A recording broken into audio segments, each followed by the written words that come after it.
Okay, thanks for joining us, everyone online. I'll just give it another couple seconds to fill up for the room.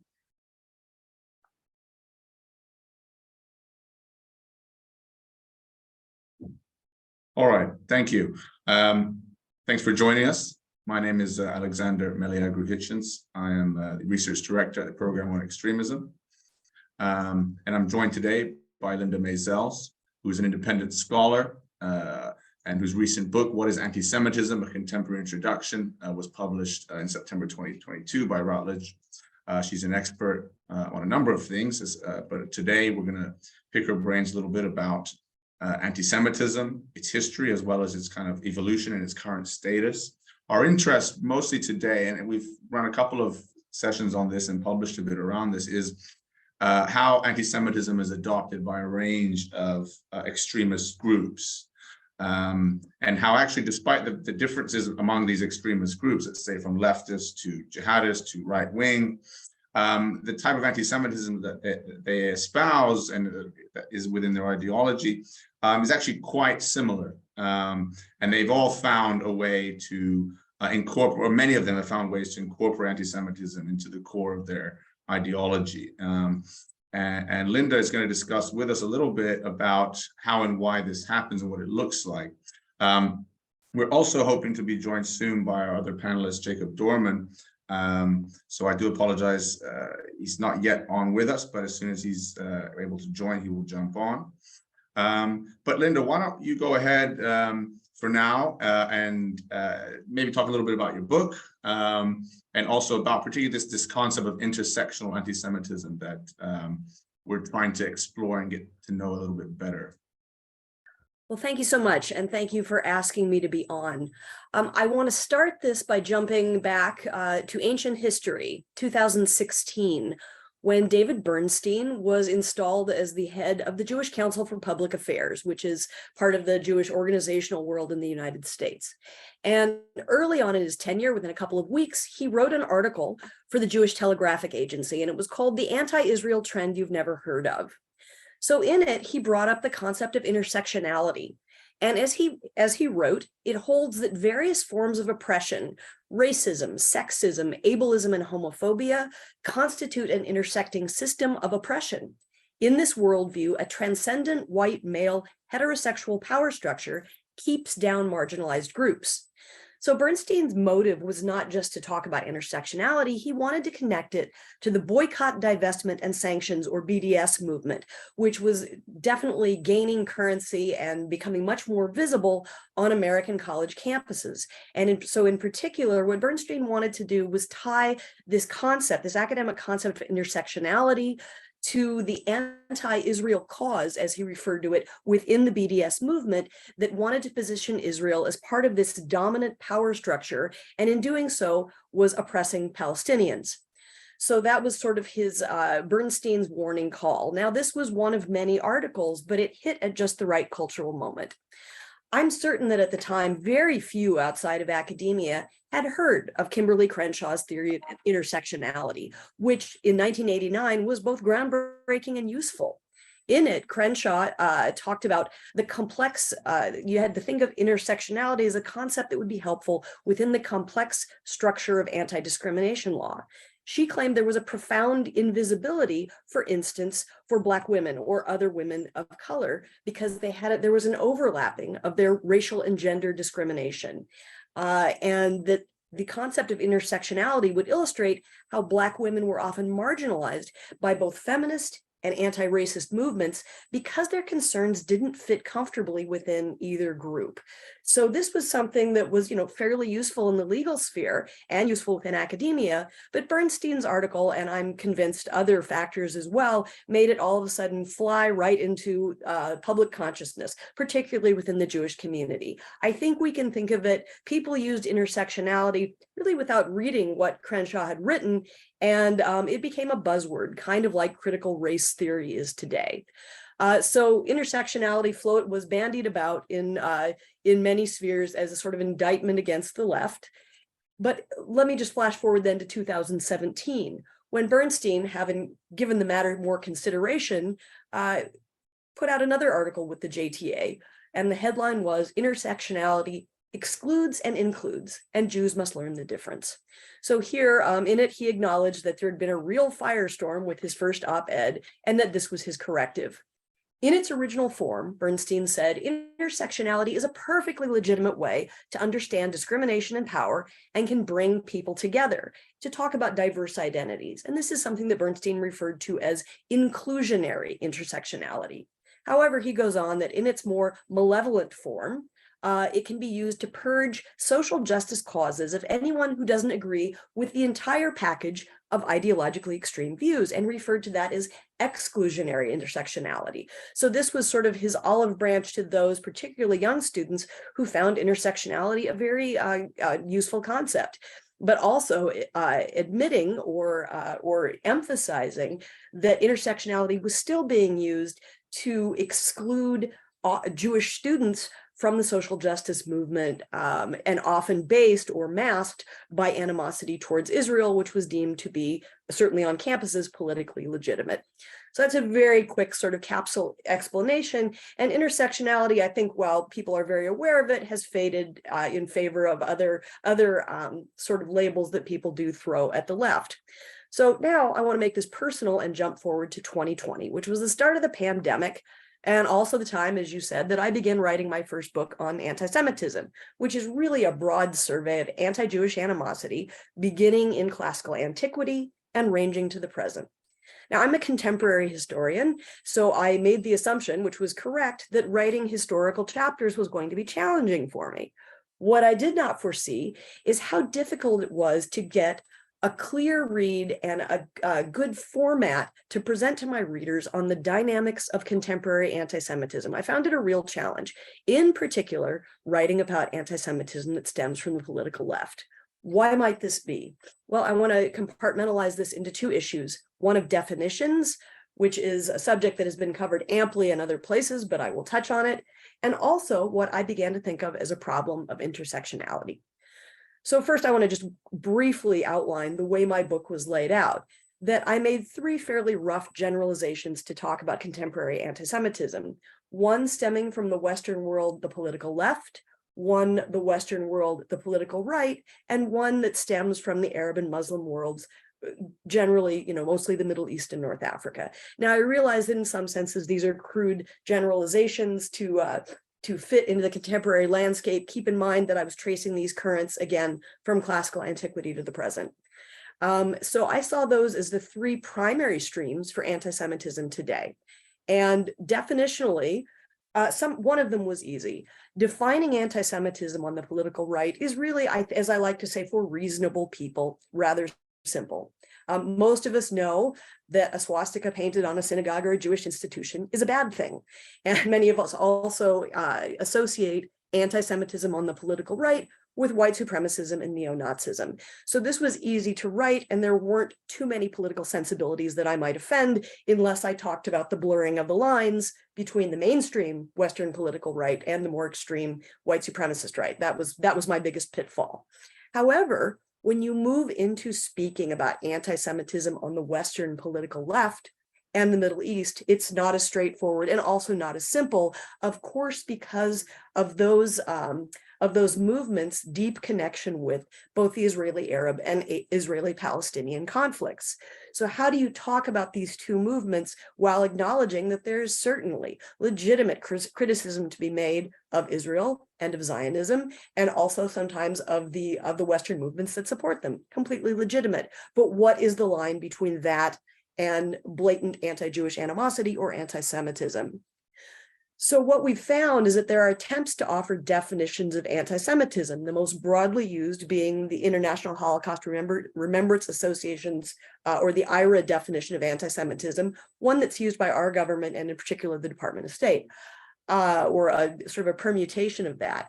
But one's acceptance of that definition is really predicated on one's reactions to Israel and to Zionism. So for people who are predisposed, as many on the political left are, towards animosity towards Israel and Zionism, they don't want to accept that definition, the IRA definition of anti-Semitism, because it is expansive. It asks us to look at problematic incidents in context before deeming them anti-Semitic or not. But the IRA definition is more open about its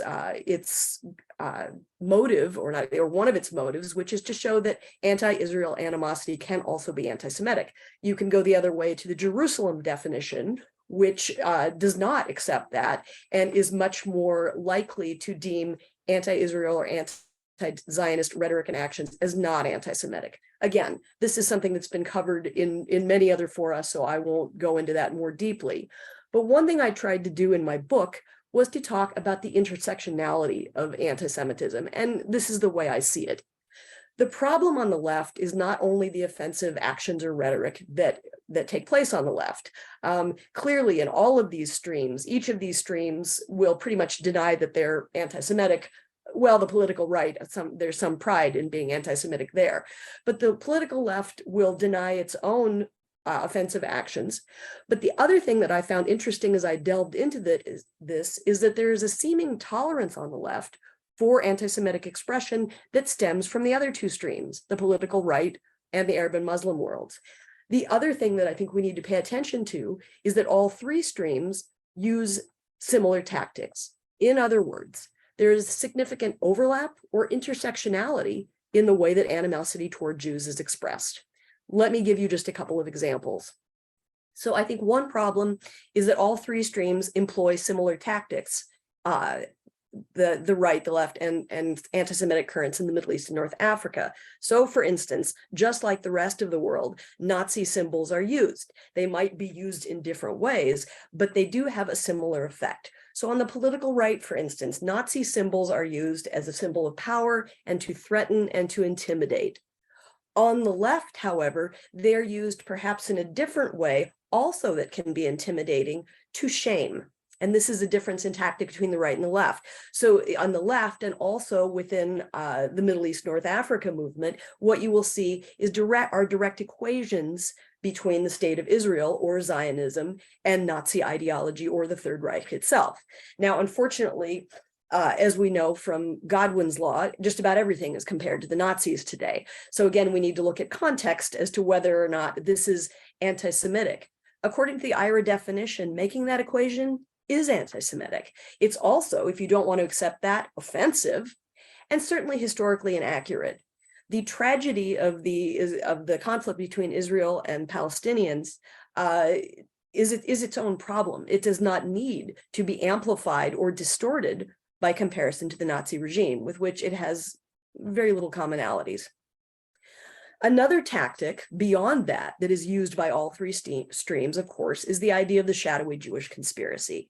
Now, if George Soros, for instance, is the boogeyman of the right, this Jewish financier that is behind everything from, allegedly from Black Lives Matter movements to funding illegal immigration, that's a problem for the right. However, we also see references to shadowy Jewish conspiracy and control on the left, and certainly within the Arab and Muslim Middle East and North Africa. It's all about the Benjamins, baby. That equation of Israel and Jews with money is certainly salient. Also the idea that the Israel, or by extension, the Jewish lobby, is all powerful in controlling the conflict. And there also, certainly we can see within Hamas's original charter that borrowed liberally from the protocols of the Elders of Zion. So here we also see an overlap or intersectionality in the way that animosity is expressed. We might also say that exclusion is another tactic.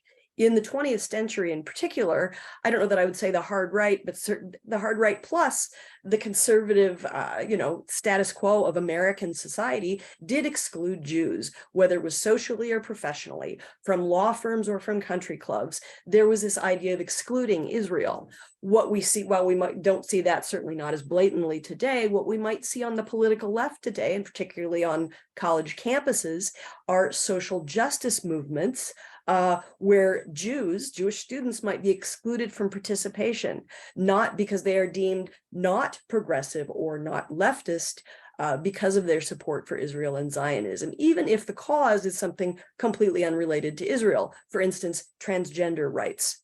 We also see in multilateral fora, for instance, the United Nations, and this might be more of a stretch, but Israel seemingly singled out as uniquely dangerous to the family of nations. Whereas we know, while Israel certainly has its problems, other nations do as well. And to concentrate specifically on Israel to the exclusion of others, I don't think that's whataboutism. I think that is, I think that's a contextual problem when you might have, for instance, a Human Rights Council exclusively focused on Israel's transgressions to the and masking those of other countries in the region or beyond.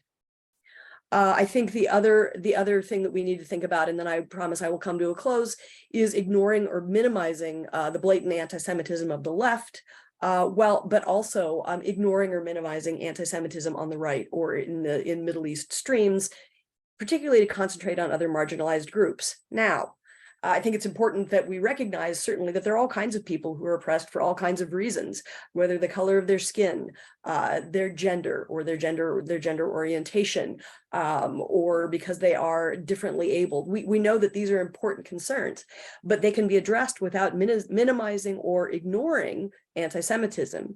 So for instance, when the left typecasts Israel, or in many cases Jews as well, as not only symbols of whiteness, but as paradigmatic symbols of whiteness and white power, not only is that problematic because it ignores thousands of years of anti-Semitism, but it also ignores that in contemporary white supremacist circles, Jews are marked as non-white.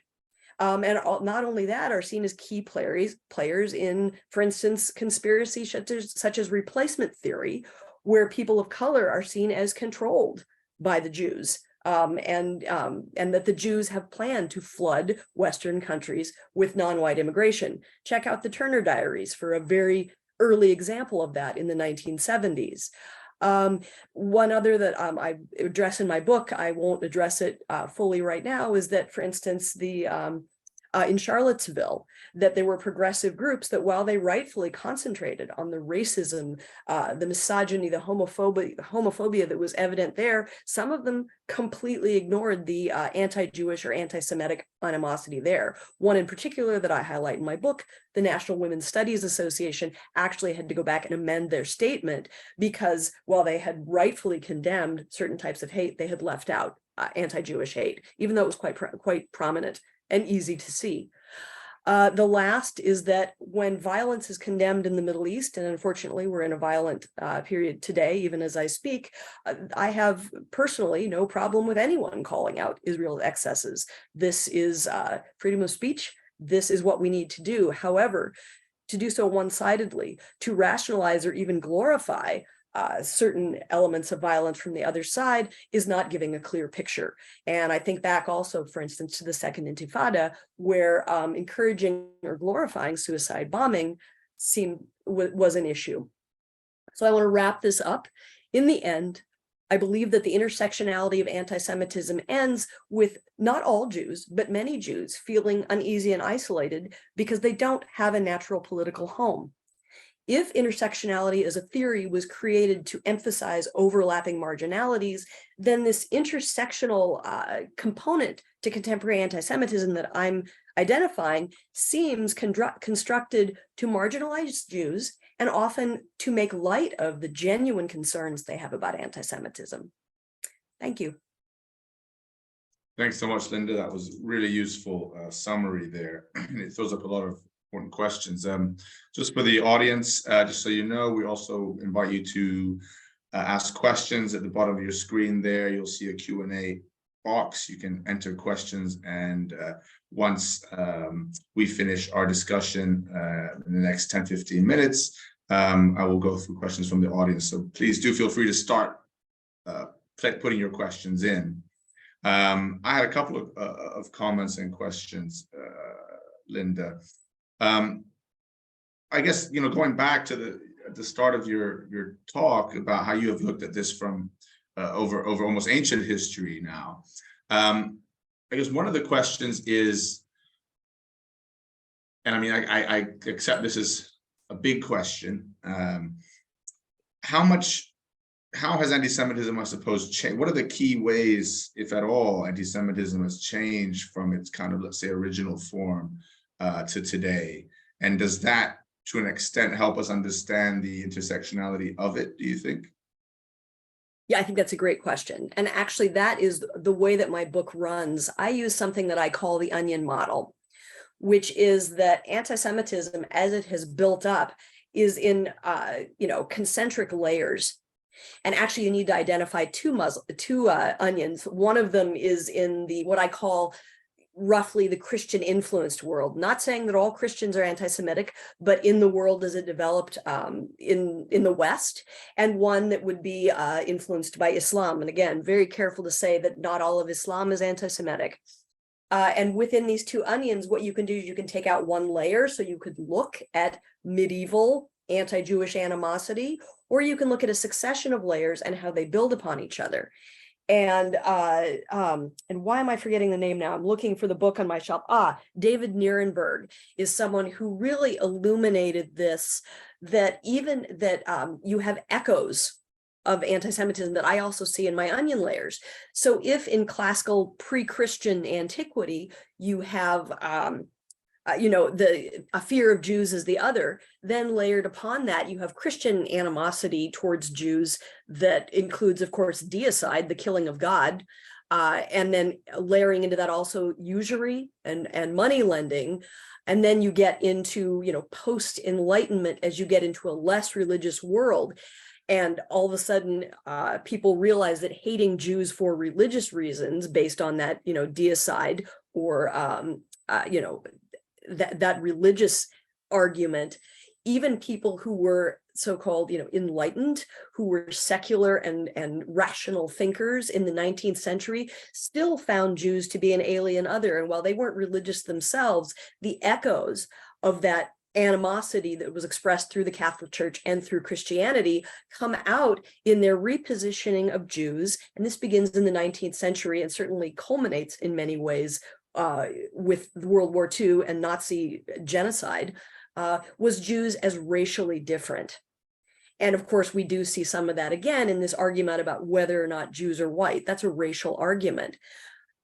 All of these, so Jews as the other, Jews as racially different, Jews as religiously different, they build upon each other. They speak to each other, even when we're not aware of them. They're simply part of the background of our culture. There's a similar phenomenon that's actually in many ways simpler to describe, that in the Arab and Muslim world, influenced by Islam, you had Jews who were not seen as dangerous and threatening, certainly, and there was no accusation of deicide within the Muslim tradition, but Jews, along with Christians and also polytheists, were seen as inferior, and that was built into interactions. And then, of course, what happens there is that you have a layering on of the competing Jewish and Arab nationalisms, Zionism, and certainly post-World War I, that emerging of Arab nationalism, which is modeled on currents that came over from Europe. Essentially, there is layering there too, and it is my contention that in the contemporary world, we have the meeting of these two onions and their layers. And so animosity towards Israel can be expressed using religious terms. For instance, the Palestinian Via Dolorosa, which calls to mind, of course, the killing of God.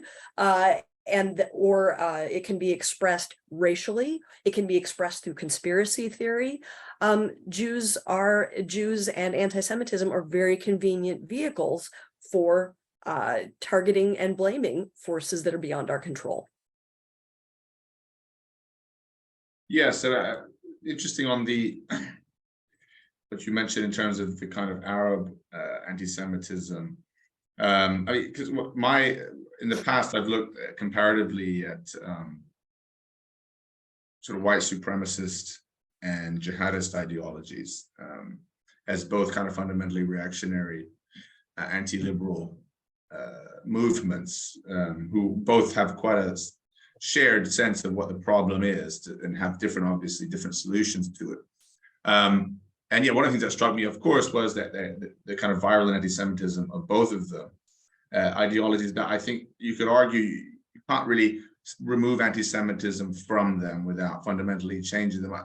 I'm not sure, and I'd be interested in what you thought about with in terms of, and leftism can mean many things, but let's say, radical left, Antifa types perhaps. I felt like you could possibly remove anti-Semitism from them, and still they would maintain their character and their ideology in a way that it doesn't quite. You couldn't say that for the extreme right and the jihadists. But I wonder what you thought about that. But what also struck me was that pretty jihadist anti-Semitism, so the type of things you would see people from bin Laden, up until ISIS today say, are really very close and heavily influenced by the kind of European anti-Semitism that you've discussed. So, for example, I think a lot of assumptions have been in the past that, that jihadi anti-Semitism comes from their literal interpretation of the primary text, the Quran Hadith. But of course, there's nothing really in there that says Jews run the world, right? Or has that, right? That is really a European kind of racist invention.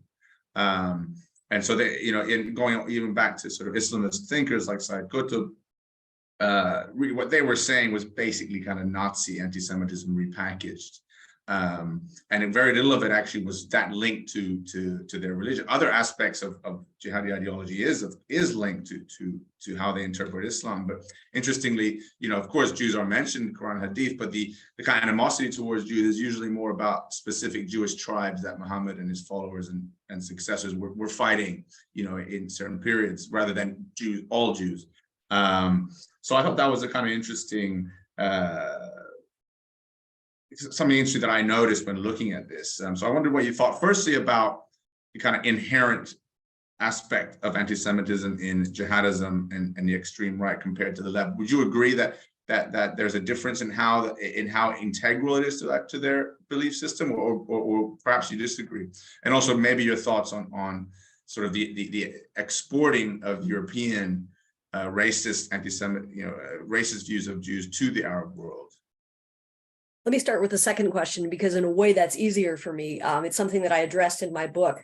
Within this onion model, yes, the core of it is writings in the Quran and Hadith, which can be both laudatory of Jews and Judaism, it can be derogatory, and it can also be somewhat neutral. But really, Jews not seen as a threat, in some ways, seen as rather incompetent and foolish for not recognizing the word of God as channeled through the Prophet Muhammad. So there's not that sense of threat that you might get in Christian writings, certainly, or even in the Christian Bible. And what I see is, and other scholars see certainly, is that throughout the course of the 18th, 19th century, as you have European incursions, they bring their physical presence, but they also bring ideology. So, European style nationalism comes in. That's also when European style anti-Semitism creates another onion layer. It's not indigenous to the Middle East. And one of the ways you see that is the Damascus blood libel in 1840. Blood libel was not something that I think there may have been rare instances of, but it wasn't indigenous to that area.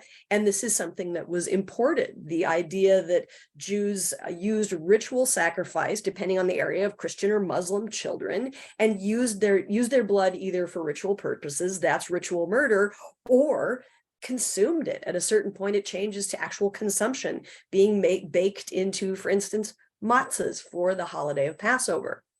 Once that layer is established, that's a very useful layer, particularly as you bring in racial anti-Semitism from Europe that talks about conspiracy theory. What better way to explain the successes of the new state of Israel than conspiracy theory?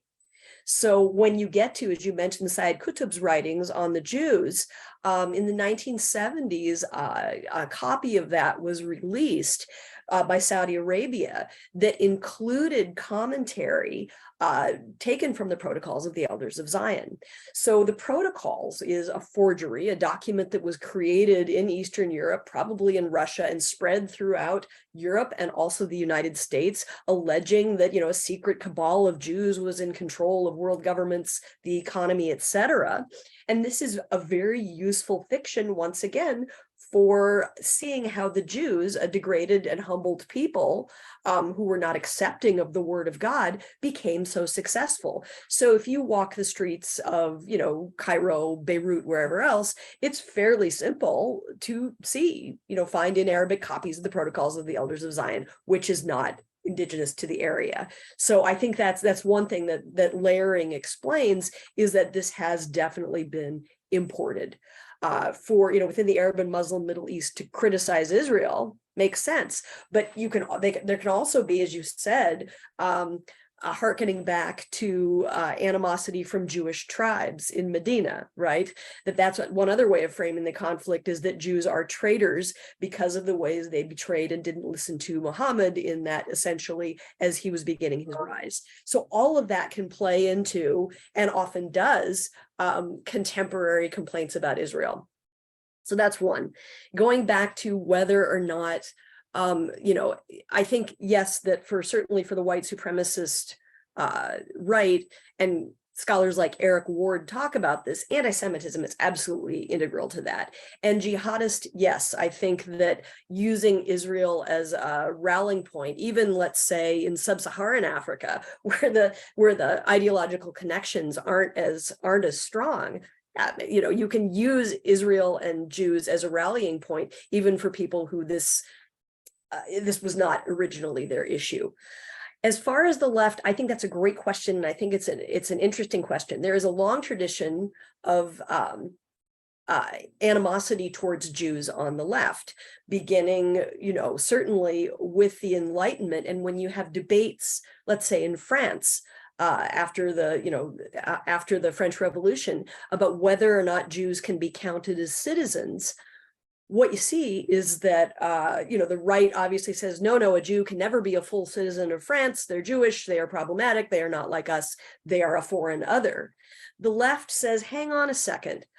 Jews can actually be citizens if they renounce much of their Judaism that makes them distinguished. And the famous quote from that is that and of course now I can't remember it, and it's so famous I can't remember it, that Jews, as individuals can be citizens of France, but as a nation, as a separate other, they cannot be. And that is why, to this day, maybe not so much today, but it was that, certainly around the time of the condemnation and the jailing of Alfred Dreyfus, that the Jewish community in France, they saw themselves as Israelites. They were Jewish by religion, French by nationality. But the left was never, at that time, was certainly not pro-Jewish. They were saying, yeah, we can see they're coming out of the ghetto, we can assimilate them, but they have to give up much of their distinctive Jewishness. And I think there's an echo of that in the hard left today, that there is an annoyance with Jewish issues, that you are certainly welcome. There are good Jews who are welcome in leftist movements, progressive movements, as long as you give up any affinity to Israel, and also if you play down your particular Jewishness. We don't want to talk about anti-Semitism. We want to emphasize the problems of people of color. We want to emphasize gender issues. And again, as I said earlier, there's nothing wrong with emphasizing these issues. But when you talk to certain college students, they say that they are welcome as long as they are not overt in their Jewishness. So there is a line there. It might not be as integral. Some might also say, and this is my last point, in the 60s and 70s, when you had, this was really, and Jewish students were disproportionately represented in the counterculture, in leftist movements at that time. And the 67 war was kind of a breaking point when all of a sudden Israel became unacceptable. Today, with and that was, even though I think that students at that time had more to concentrate on, civil rights and the Vietnam War, leftist students today are fragmented in many ways. Israel does provide one thing that just about everybody can agree on, and so while it might not be integral, it's terribly useful. Yeah, that's a very interesting, useful way of understanding that. You mentioned the blood libel, and again, I don't know if I suppose ancient belief is certainly a very old one. do you see versions of it today? So if we were to think about kind of extremist conspiracy theorist types in the US and around the world, particularly in America, from that QAnon world, who have been driven primarily by a belief in the sort of underground child abuse claims, the sort of Hillary Clinton conspiracy theories around, Pizzagate, beginning with that, and today continuing sort of the Save Our Children, this idea that particularly leftists or Democrats are involved in trafficking children and all of this. And that's, of course, fueled, that fantasy is fueled by the reality of, the Jeffrey Epstein stories and things like this.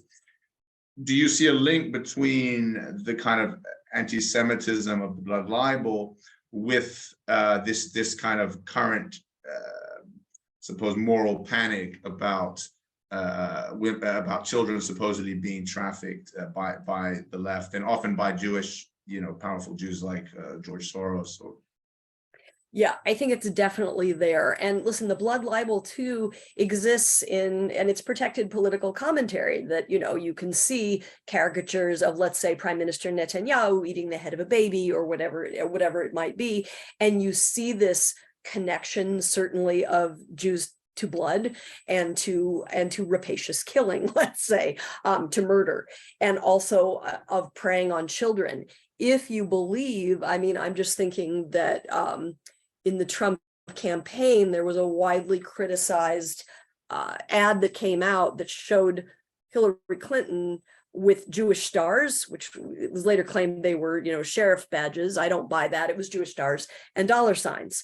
So if you believe that the Democratic Party and liberals in general are controlled by that Jewish conspiracy, and you also make the unfortunate link to, pedophiles and predators like Jeffrey Epstein, who happened to be Jewish, or Harvey Weinstein. This is very problematic. These are people who did, donate money to democratic causes. Then it's just a very short leap to, if someone can't consciously say, oh, the blood libel, it's right back there in your cultural consciousness because it's all around you. So yes, I think that's definitely a tie-in. Yeah, and that actually leads me to a final question for me, and then we have a couple from the audience. So yeah, I think if you were to perhaps confront someone out on the street holding a placard saying, save our children, who has bought into this idea that there is a sort of secret child trafficking cabal, and you were to tell them, actually, that what you are saying is rooted in anti-Semitism, they might be quite surprised or shocked that they might not think of themselves as anti-Semitic. They might not have realized that the kind of connotations and history and roots of this.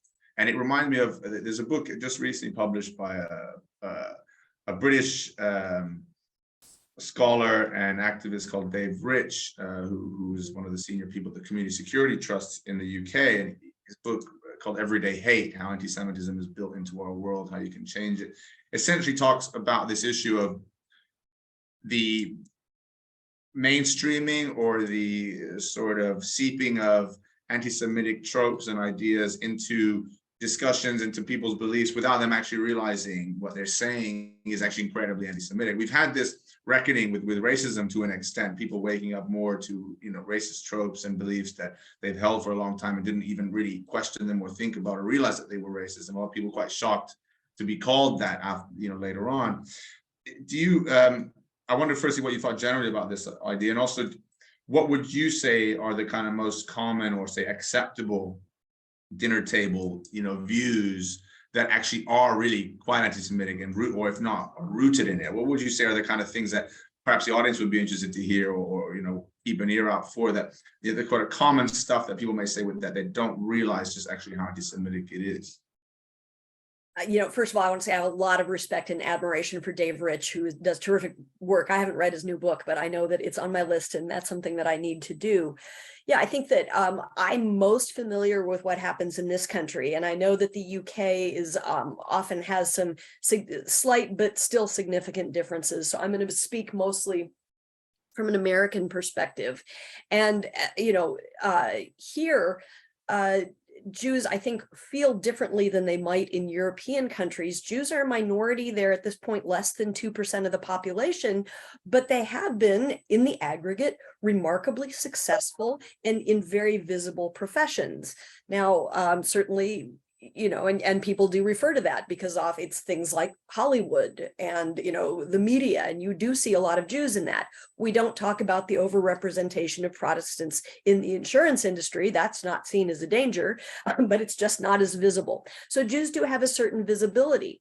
Jews also were protected in many ways throughout American history from being the minority, as they might have been in European countries. So the existence of Native Americans, the existence of African Americans, the existence of other people, Asian Americans, other people of color, blunted the emphasis on Jews. Plus, this is a very populous country, and Jews were always very small numbers. They were concentrated in certain areas. So you can see the movie, for instance, School Ties, which came out with Brandon Fraser, I think in the 90s, the OOs, and it showed that there are very different ways that animosity to Jews was expressed. There's sort of the rough and tumble, the Italian American and Irish American neighborhoods next to the Jewish American neighborhood in New York, there was friction there, sometimes actual physical friction. And that was very different from the social anti-Semitism that might have been keeping successful Jews out of country clubs or schools when there were quotas at universities, things like that. So anti-Semitism displayed itself in different ways. In rural areas, it was less of an issue because the Jews in this country were largely not a rural people. But something also that we need to confront that we don't talk about very much is anti-Semitism that exists within other marginalized communities. Now, certainly within the Jewish community, you need to talk about racism, transphobia, whatever else, but you need to also look at anti-Semitism in the African American community or for Latino American, whatever it might be. So there's that dynamic as well. I think I've lost the thread of what you asked me. I was trying to demonstrate the difference. I suppose it was what do you think are the kind of some of the most common, acceptable, as it were, dinner table views that actually really need to be re-examined? I think that a lot of times, Jews, again, and this goes back to the idea that Jews, for most people, they don't know the long history of anti-Jewish oppression and blatant anti-Semitism other than the Holocaust. So anything other than the Holocaust is seen as, Jews they're white, they're successful, they make a lot of money, they probably make too much money. Their concerns are not our concerns. What is discounted and not understood is the power of conspiracy theory, as I tried to speak about earlier. Jews becoming, Jews becoming, say, a symbol of whiteness or a symbol of non-whiteness, Jews as a symbol not only of predatory capitalism, but also socialism, which I have to say most people in this country don't really have a great grasp of what socialism is, other than it is bad, but that can be represented by Jews. It's that, I think we say it's a protean quality, or it's a malleability that Jews and Judaism, and to a certain extent Israel, can be representative of all kinds of evils. So things can be casually tossed out there. We also see, I think, a resurgence today of, expressions like to Jew people down, the idea that Jews are both social, terrible social climbers butting in where they're not wanted, or they are clannish and insular and keep to themselves. So all of this is out there. And for people who don't know the long history of anti-Semitism, it doesn't quite compute. It's a difficult story to tell. And when I teach, say, a quarter-long or semester-long course on anti-Semitism, you have students, and most of the people who take my courses are not Jewish, saying, gosh, I never realized that this idea that I held that all Jews have money, or Jews are white oppressors, that is extraordinarily problematic. So I think that there is really an ignorance that is hard to fill in, because I can't say to everybody, hey, come take my 10-week class, and then you will see why a picture of Netanyahu eating the intestines of a Palestinian child as an image has a resonance that goes beyond mere political comment, and why it's dangerous. Yeah, and that's interesting. I think you mentioned as well kind of perhaps Jews being overrepresented in certain fields and industries. And I think even that probably you can link to anti-Semitism in the sense that these are the industries that they were sort of allowed into, that they weren't barriers. And you could probably say the same about people of color as well in some of those industries. It's where society allowed them to be. And it was where the fewest obstacles were. And I think that probably better explains why you've got them in those industries than any other thing, than any sort of inherent trait, right? People will argue about that, and they will say, I had the best time. I sat with my father is a retired lawyer. He's in his 80s, and we just presented at a conference on the law versus anti-Semitism at Lewis and Clark College. And we talked about the overrepresentation of Jews in the legal profession, which some scholars see coming to an end. That if your grandfather was an immigrant, a peddler, or maybe had a shop of some kind or a small business, and your father was a lawyer, the child is off in Brooklyn opening a vegan bakery. It's just sort of progression that the law was, as you said, a place where Jews could make their mark. But because of the rate, certainly in this country, of assimilation and acculturation, Jews don't need the law in the same way. Nevertheless, the stereotype of the sharp Jewish lawyer is still with us. Yes. So I'll just read I'll read a question from the audience here.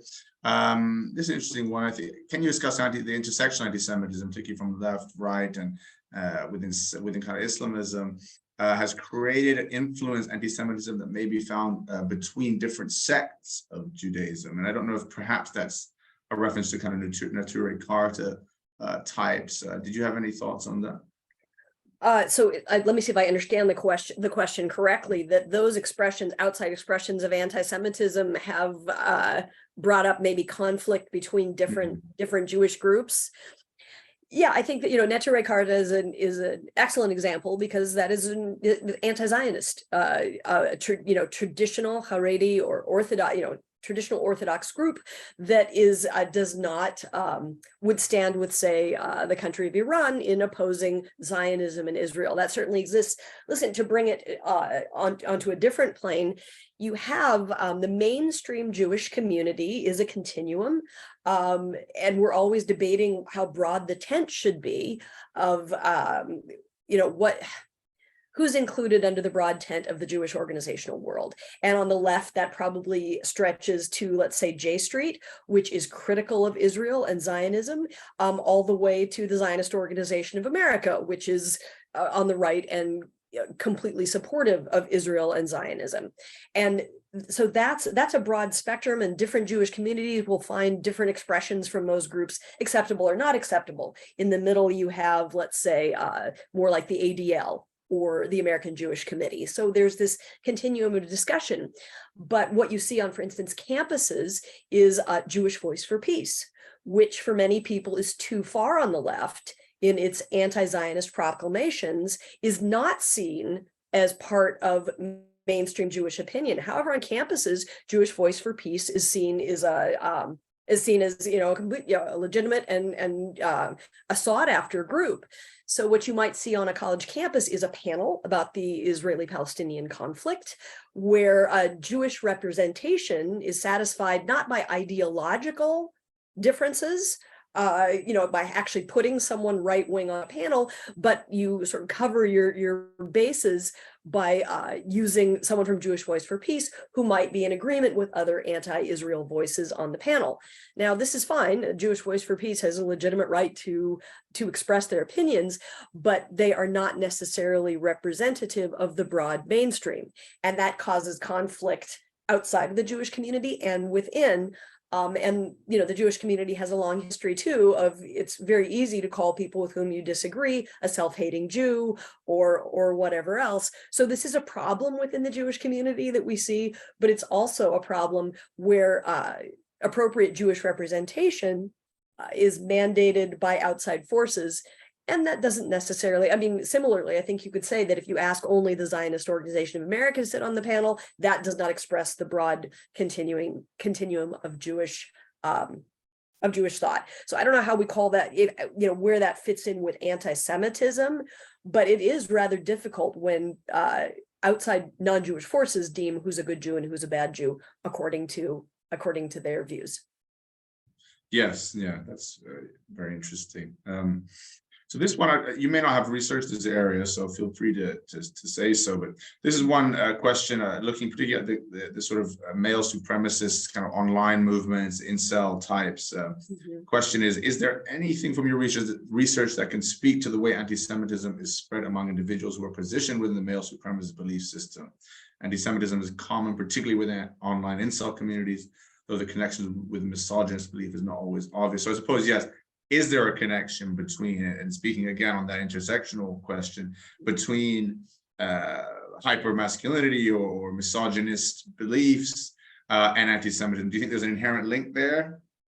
Sure. I think that there are gateway ideologies and that we see that there are, I know that David Duke, as far back as the 70s, 80s, talked about it was easy to pull in white Southerners to talk about the problem of, African Americans. Once you pulled them in that way, you could expose them to anti-Semitic ideology. And I think that incels, and this is not my primary area of research, but I've heard other people talk about this. Yes, you're pulling in people who are disaffected and angry about their position in society. And to blame women, you can certainly also point out, the overrepresentation of Jews within the feminist movement. And then once people are enticed by this idea of women being my problem, well, all kinds of things are your problem. Gosh, 50 years ago, as a white man, before a lot of these cultural upheavals, you were the top of the heap. Why aren't you now? There are people of color, there are women, there's all this transgender supposed nonsense, and there are Jews. There are always Jews. And again, I think I already mentioned him, but Eric Ward is terrific. Eric Ward writes about far-right movements, and he said, make no mistake that any of these far-right movements, that anti-Semitism and the problem of the Jews is always at its core, no matter what draws you in. Yes, and I guess, yeah, like you said, when you're dealing with a community who are feeling very aggrieved, or it's to say a group of people feeling very aggrieved and we're looking for someone to blame and who are extremely online, the chances that they fall upon Jewish people as the kind of way of diagnosing their own problems are pretty high, because they are residing already in parts of the internet that are steeped with those kind of politics. So they're very vulnerable to it. I think that's the way around to look at it, possibly. We have just one last question. So this is actually, I suppose, a good way to end it. In terms of what do we do about it? Someone asks here, from a contemporary historical perspective, are there effective means to counter conspiracy theories like blood libel and great replacement? How should practitioners respond to these conspiracies that may seem ludicrous to rational people, but are believed by a lot of people? This is the $64,000 question, isn't it? I'm going to default in a way to how I ended my book, and I think of my colleague David Hirsch, who's at King's College. I think I'm going to misrepresent that. I'll just say he's my colleague, and he says we need to make democracy sexy again. Democracy is fundamentally dull.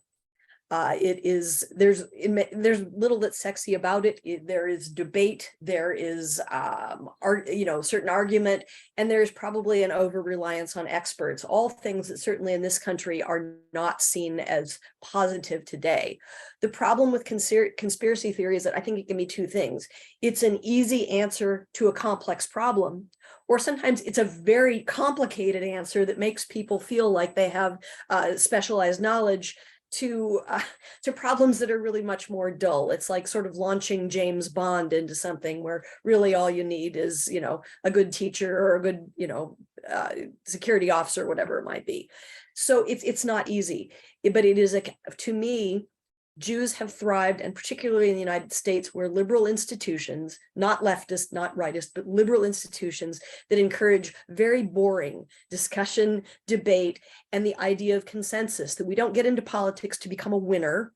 We get in to find a compromise that will be mutually acceptable to as many people as possible. No owning the libs or anything like that. And I think that if we do not continue to delve and not to be afraid of our own past, history is contentious and difficult, to try as accurately as possible to look at our past transgressions, but not to rely on that. I will end by remembering that I had the good fortune to travel to Ghana, and I got to visit one of the slave castles on the Ghanaian coast. We had a wonderful Ghanaian guide who was exposing some real horrors. It was a painful place to visit, particularly as an American, knowing our past history. But he had a wonderful way to end. He said, we must talk about these problems. We must expose them. We must, without hopefully, without casting aspersion on people who are alive today and were not alive then, we need to look towards the future and working together. And I know that seems really sort of sappy, but we need to reinvigorate the idea of not seeing people who have different political views as us as the enemy, but rather someone with a differing opinion. And for heaven's sakes, while you're doing that, try very hard not to position Jews as that sort of paradigm or that symbol of that group you're thinking of as the enemy. Different opinions, but hopefully we're all working towards the same conclusion, which is a fair, a just, perhaps even more equal society. Yeah, perfect timing, a great response. Yeah, and I think just to say, the only way, the most successful and prosperous societies today and governments and cultures, they are the ones that are not sweeping their past under the rug or pretending they didn't happen. That's not to say they're getting it all perfectly right, but are the ones that are in some way or other confronting it, at least accepting that it's real and that it happened. You can look in other parts of the world where atrocities have been, if not swept under the rug, have been re-energized and celebrated again. So that's something to really bear in mind.